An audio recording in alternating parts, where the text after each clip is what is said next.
Hey guys, Michael Griffiths here, founder of Referral Marketing Guru. Great to have you on our latest episode of our expert interview series. Whether you're watching this on our Referral TV channel, listening to this on our Get More Referrals Today podcast, or seeing it somewhere across our social platforms, we're in for a treat today.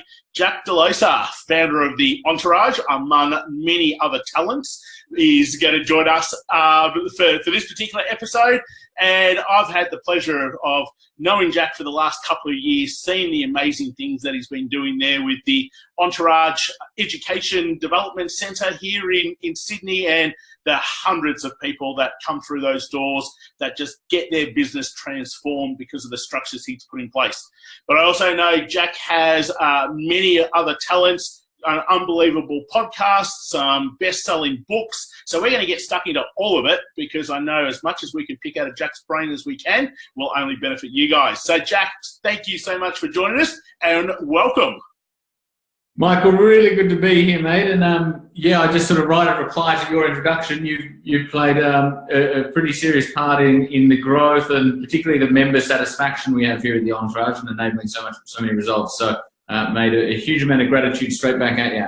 No, lovely. So for a lot of people, they'll have heard the name. They might even have a book. They might even be listening to the podcast of Ask Jack D every now and then, but they don't really understand, where did Jack come from? So start me off there. Tell us a bit of the story and how you got to where you are today. Yeah, thanks, mate. Good question. So I suppose, my career started in a funny kind of a way when I was 5 years of age. My parents started and ran a not-for-profit organisation called Breaking the Cycle. And Breaking the Cycle would take long-term unemployed youth off the street. They put them through a 3-month training program with life skills, employability skills, both in a workshop environment and out in the wilderness. And they'd help them step into a version of themselves that had vision and direction and confidence and capability. And then they'd place them into employment. Breaking the Cycle would take, I say kids, I was 5, the kids were sort of 18, 19, 20, so sort of young adults. They take these young adults and they deliberately choose the worst of the worst. So people that were on and off drugs, people that were in and out of jail, people that were from abusive homes, because they could only take a finite number of people each year. And so they deliberately choose those from the most challenged background, put them through this program, and then place them into employment. And even though they deliberately chose those from the most challenged backgrounds, they were the most effective job placement agency for long-term unemployed youth in the country. And so that's the sort of environment I grew up in, right? When I was 5, 6, 7, 8 years of age, was seeing young adults come into this environment, half dead a lot of the time, and getting in the right environment, the right people, the right intentions, and a good amount of TLC. They're really able to step into a new version of themselves, I suppose. And so that sort of taught me that the world needs changing. Not everybody fits the traditional path. And it also taught me that the world is changeable, because you see these people that were in trouble and they truly transform over a period of months. Breaking the Cycle, as I said, was a not-for-profit, so they were reliant on government funding. When the government restructured the way they issued capital out to not-for-profits, the organisation collapsed. And so we had a few of them living with us at that time, who then sort of had to move out. And the thousands of young adults that would previously not have gone back to jail and not got back on drugs and not have to go back to abuse home now would. Unfortunately, most of the time in those environments, they'd either end up in jail or they'd end up dead. And so I think that gave me my commercial side. I always wanted to build a Breaking the Cycle, build a movement and an institution that did really great work for great people, but to do it in a financially scalable way. My father said to me afterwards, regardless of how strong your intent is, you can't run off love, trust, and pixie dust, which is a painfully true lesson that so many of us sort of passion-driven entrepreneurs have to learn. And so I think Breaking the Cycle gives you a really strong understanding of the formative years of my life, and both the need to make a difference and educate, while also having a commercial and entrepreneurial slant. Yeah, fantastic, lovely, and I suppose how much you've seen at 5, 6, 7 in those years Yeah. sort of shape our map of the world and our understanding. And here you had other 5, 6, 7s who'd go to school and come home and whinge and whine about not having an extra bicky for afternoon tea, and the things you were experiencing was just a completely different world. So yeah, really exactly right. That's exactly right. Yeah, and that also helps with perspective, right? Because as you said, you're sort of seeing and being exposed to certain conditions and just real challenges that some people go through in their lives. It really gives you a good perspective, but also an appreciation for everything that goes on in life. Yeah, no, so true. So here you are, you went through, what then brought you to go, I want to be able to help people who are starting off in business to get a leg up, know what they've got to do, understand how to be able to create a successful business. What sort of brought you onto that path?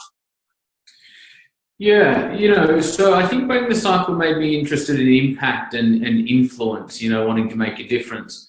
And so had you have spoken to me at 14, 16, I would have told you that I wanted to be a politician because that's when I still thought that politicians had influence.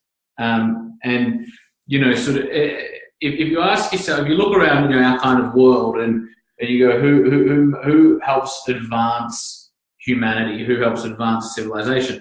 Governments are great at sometimes regulating innovation. Corporations do their best to innovate, but often it's incremental innovation. If you look at new inventions and even new paradigms and new ideas and new ways of being, they're more often than not brought to the world through entrepreneurs or inventors or innovators. So it's my view that entrepreneurship is what sort of pushes civilization forward.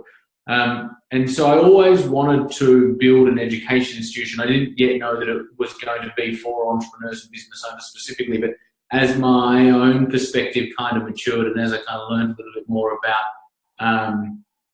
who were the people that catalyzed change in our society, it became more obvious that it was often entrepreneurs and innovators. And so, at 18, I went into business for myself, nothing to do with education. I just wanted to learn about business. And so I had a few businesses, both successfully and unsuccessfully earlier on in my career, and sort of got to a point where I felt like I had the financial foundation, the credibility, the profile, the network, where I could return to my dream of building an institution that would enable change makers to contribute to the world. Yeah, lovely, lovely. Now, I know there's one aspect that you just move people to tears when you talk about, and that's very much around mission and vision and values. That is, I think, probably what I very much know you as, the mission, vision, values guy that brings the best out in people. How did that come about? That is such a good question. I don't know if I've ever been asked that question as to how it came about. It came about because it's probably 4 years ago. I've always studied people and movements and businesses that have changed the course of history forever. And so that might be an Albert Einstein. It might be, rewrote physics 100 years ago. It might be a J.K. Rowling, who's the author of Harry Potter, and you go, what's her contribution? Joanne's credited with doing more for childhood literacy than any other person in history.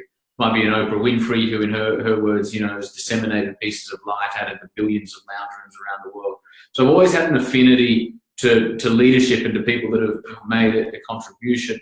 And I suppose a few years ago, I was asking myself how that translates to business, right? We all have brands that we have a connection with. It might be a Google or a Virgin or a Facebook or a Apple or a Tesla or a SpaceX or whoever.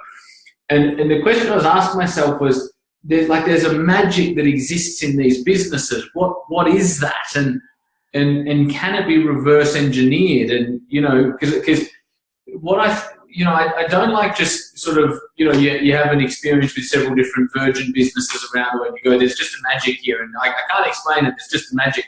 to me, that was never good enough. I was like, no, what is the magic? And how does one capture it? How does one bottle it? How does one amplify it? And so I started to ask myself, what are the influences of the DNA of companies, right? Like, what influences the DNA of an organization?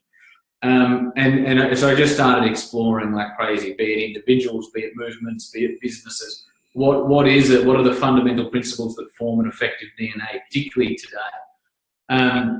And what I found was that great businesses often have a purpose, right? There's often a purpose that is larger than them. You know, so for Facebook, their vision is to connect the world. For Google, their vision is to organize the world's information. For SpaceX, it's to make human life multiplanetary. For the Entourage, it's to push civilization forward. And so there was always this purpose inherent, like genuinely inherent at the core of everything that they did, that drove the organization and every individual that comprised it. And so I started to call that vision. The other thing that the individuals had, companies had, that, you know, these impactful individuals and companies, they all had a clear goal in mind that was large and impactful and exciting. And by large, I don't necessarily mean large by scale. I just mean it was important. It was important for them and their people. And so I started to call that mission, you know, in terms of the big audacious goal for the company. And so whereas vision is more purpose orientated, it's focused on the contribution we want to make, mission is focused on us and who we want to become. And then the other thing that really comes through, you know, for individuals, movements, businesses that have either contributed something great or become very successful, is that they were very self-aware. They knew who they wanted to be. They knew who they are, right? I think organizations can have self-awareness. And so I started to bottle that in values. And values are basically principles that govern and guide who we are and who we must be along the journey. And I do think that, you know, corporate misuse has sort of bastardized purpose and values and all of that sort of stuff over the last 20 years. You know, Enron, who ended up, you know, financially and morally bankrupt, and the executives ended up in prison, had 4 key values. Number 1 was integrity, right? And so we all know that the corporates, they've got the values somewhere on the wall. Like, they can't tell you them. They're not influencing who that company recruits. They're not influencing decision-making. They're not influencing behavior. They're on a wall somewhere. And so we talk about them at the conference once a year. And so I think that sort of bastardized vision, mission, and values for a lot of the time. But I think when taken really seriously and when used as genuine principles that articulate the DNA and therefore underpin who we are, who we bring on board, how we manage, how we recruit, what products we release, how we release them, how we market, how we sell. You know, there should be tactical, practical extensions of our vision, mission, values in all of the work that we do. And so VMV for me is just about getting really clear about who you are, where you're going, why it's important, then having that infused through everything that business does. Yeah, brilliant. And if you're watching this, listening to that, whether you've done it before or not, I reckon it's a great spot to go back to and just go, are we actually doing what we say we're going to do? Have we been hiring people based on our vision and our mission? Are we serving our customers, our clients, the way that we really do? We actually have a bigger purpose, or are we just floating through and it's all about making money at the moment, which is fine, but in the long run, you're going to get an empty hole eventually and go, why am I doing this? So, yeah, I've seen when Jack's talked about this and you've got people in tears because all of a sudden the light bulb's gone on with, yes, that's why I've been put on this planet to be able to do this. So really suggest, again, whether you're watching or listening, maybe hit pause right now and have a think about it. What is your vision and your mission for why you do what you do? And then from there, are you attracting the right sorts of clients, the right sorts of staff, the right sorts of distributors, the right sorts of contractors? Because if you're not, it's probably a misalignment there, and it's a good place to go back. Jack, tell us a bit about the Entourage. So the Entourage is Australia's largest education institution for entrepreneurs and business owners. So, you know, typically existing business owners who are great at what they do, love what they do, want help in building a scalable business model around what they do. So that might be product or service to market fit. It might be help me leverage my marketing, develop a sales process that helps me win more of the right customers, be it online or offline. Help me lead and manage and build a team, develop an online strategy, manage the finances, build value, raise money from investors, whatever it might be. People, good entrepreneurs come to the Entourage to become great. And so what we do is we've assembled, the best business minds in the world, including yourself, mate, where a member sort of steps in to our world here at the Entrepreneur Development Centre. We have members all over Australia and all over the world.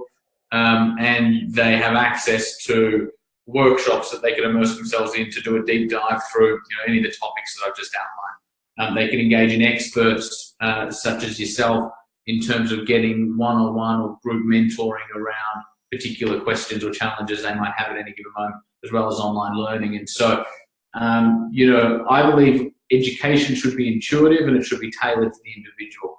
And so this is a place that entrepreneurs can come to learn what they want, when they want, how they want, from who they want.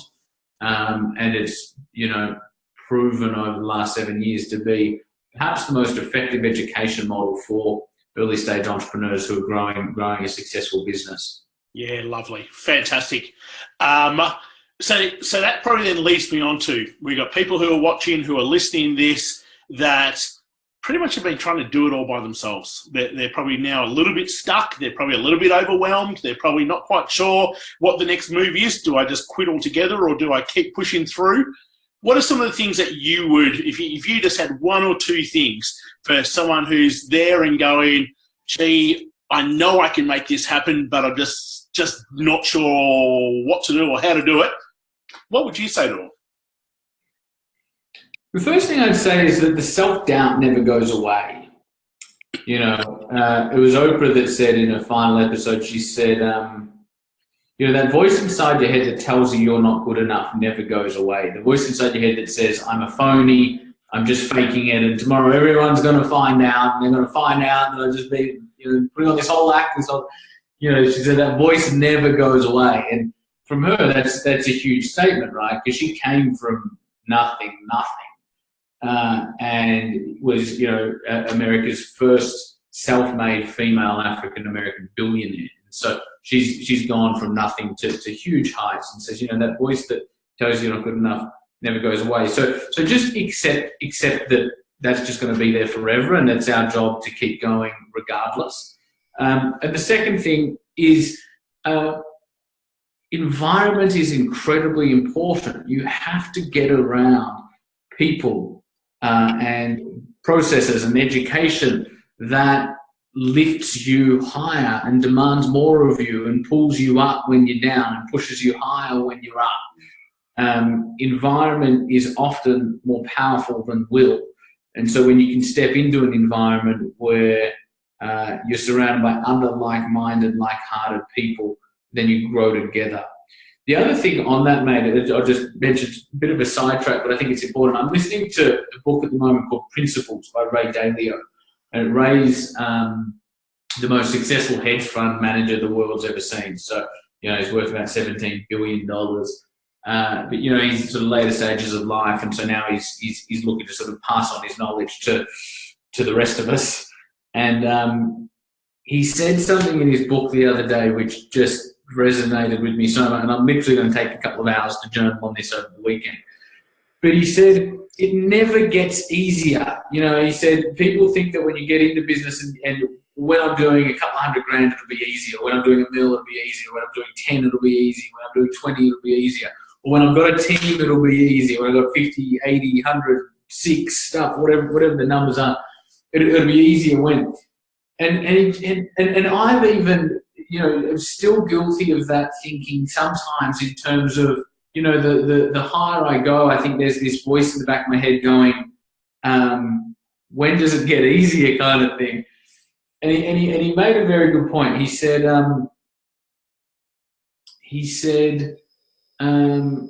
if one is developing their capabilities, but also rising to the next level at each point, the game never gets easier, right? If you raise your capabilities to here and you choose to, have a business of the same size and a life of the same size and keep doing the same, and your capabilities keep growing, then it will get easier. But if your capabilities are growing and the game you're playing is constantly growing as well, then it never gets easier. And the punchline was the Olympian finds his sport every bit as difficult as the novice.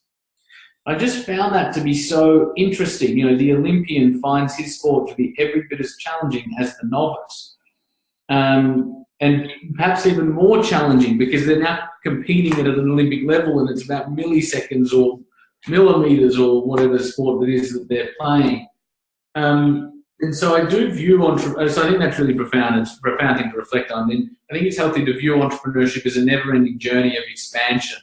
And the challenge, one of the things Ray talks about is recognize that the struggle will always be there. And so the opportunity and the challenge is to struggle well. Yeah, nice. Lovely. And I think that will hit an accord with so many people who are watching and listening who go and they do. We see people who on face value are doing really well and they're everywhere and the perception is, wow, how good must their business life be and how easy it must be, where I think you've just hit the nail on the head. That's just different challenges that they face. They still face challenges. And larger ones, right? Like we took so the Entourage, we've always existed in just education, right? We didn't offer qualifications or government fee help or anything like that. We've just always been in unaccredited education, standing on our own 2 feet. We started to jump into accredited education a couple of years ago, as you know, mate, so that we could offer diplomas and advanced diplomas just so that we could reach more people quicker.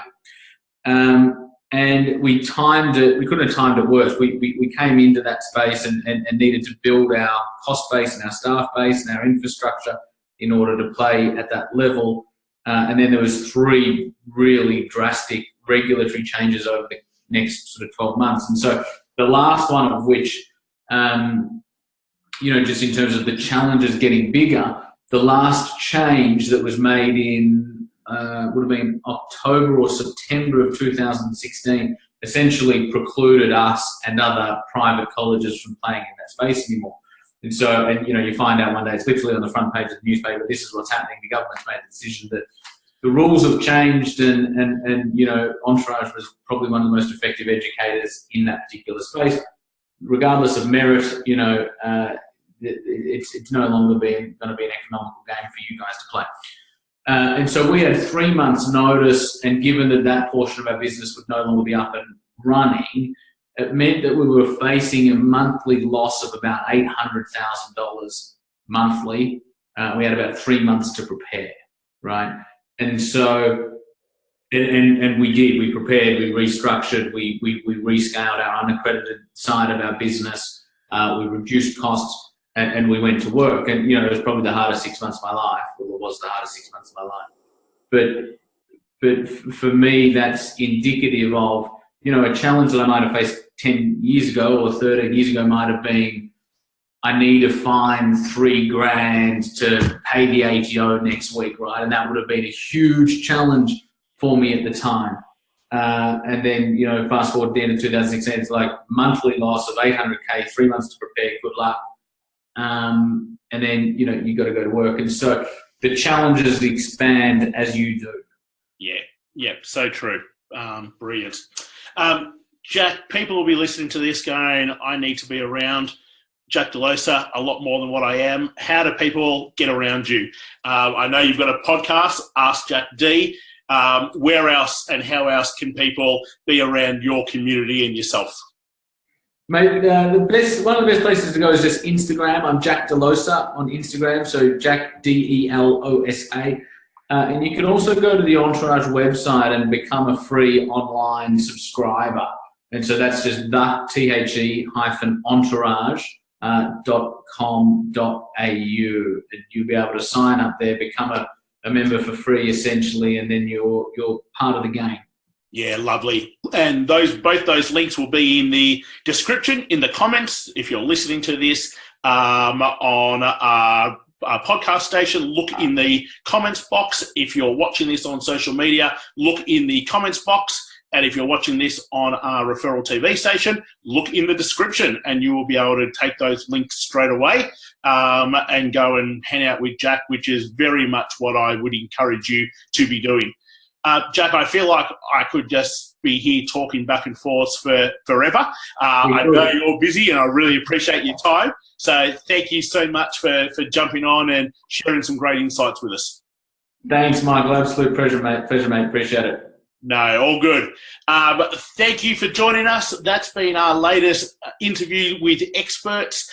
Please make sure that you do follow Jack on Instagram. Go to the Entourage website. I know they always put out great information, even if it's nothing else but turning up to a couple of their events that they run throughout the country in the given year. There is just so much great stuff that they put out and share.